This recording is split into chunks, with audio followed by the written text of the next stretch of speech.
திருப்பூர் பின்னலாடை தொழில் இந்தியாவில் ஜவுளி மற்றும் ஆடை ஏற்றுமதி துறையின் முக்கிய தூணாக விளங்கி வருகின்றது.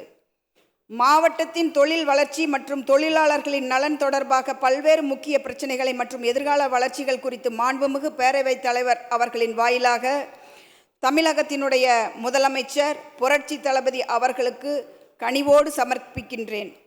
தங்களது சீரிய ஆட்சியில் தங்களின் வழிகாட்டுதலுடன் தமிழ்நாடு மாபெரும் வளர்ச்சியடைந்து திருப்பூர் பின்னலாடை தொழில் மென்மேலும் முன்னேற்றமடைந்து திருப்பூர் மாவட்டத்தின் பொருளாதார முன்னேற்றத்திற்கும் வேலை வாய்ப்பு உருவாகுவதற்கும் பெரும் பங்களிப்பை வழங்கி திருப்பூரை இந்தியாவின் முன்னணி நிலையான ஜவுளி மற்றும் ஆடை உற்பத்தி மையமாக மாற்றும் என்ற நம்பிக்கை புரட்சி தளபதி ஒருவரால் தான் முடியும். முக்கியமாக புலம்பெயர் தொழிலாளர்களுக்கான தங்குமிடம் தரமான வசதியுடன் கூடிய உருவாக்கி தர வேண்டும் என்று அன்போடு திருப்பூரை தலைமையிடமாக கொண்டு பின்னலாடை வாரியம் நிட் போர்டு அமைத்து தர வேண்டும் என்பதையும் கவனத்தில் கொண்டு இந்தியாவிலேயே பின்னலாடை தொழில் ஏற்றுமதியின் முதல் நகரமாக சேர்ந்து விளங்கும் திருப்பூர் நகரம் அந்நிய செலாவணியை ஈட்டி தருவதில் ஒரு மாபெரும் தொழில் நகரமாக இருந்து வருகின்றது.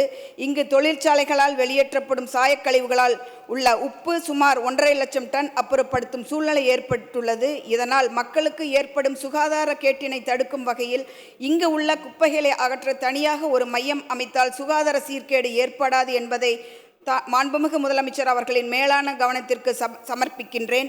அதே போல அத்திக்கடவு அவனாசி திட்டத்தில் 2ஆம் கட்ட பணிகளை நமது ஆட்சியில் தொடங்கி நிறைவேற்றி தந்தால் விவசாயிகள் மிகவும் மகிழ்ச்சி அடைவார்கள். நாள்தோறும் திருப்பூர் நகரத்திற்கு தொழில் சார்பாக 5 லட்சம் மக்கள் வந்து செல்கின்றார்கள். இந்த நகரத்தில் அமைந்துள்ள சாலைகள் குறுகலாகவும் பராமரிப்பின்றியும் இருப்பதால் மக்கள் மிகவும் சிரமப்படுகின்றார்கள். இந்த சாலைகளை நெடுஞ்சாலைத்துறையின் மூலம் அகலப்படுத்தி செம்மைப்படுத்தினால் தொழில் சம்பந்தமாக வந்து செல்வோர் சிரமமின்றி செல்வார்கள் என்று பொதுமக்கள் வேண்டுகோள் வைத்துள்ளார்கள் என்பதை மாண்புமிகு தமிழக முதலமைச்சர் அவர்களின் கனிவான பார்வைக்கு சமர்ப்பிக்கின்றேன்.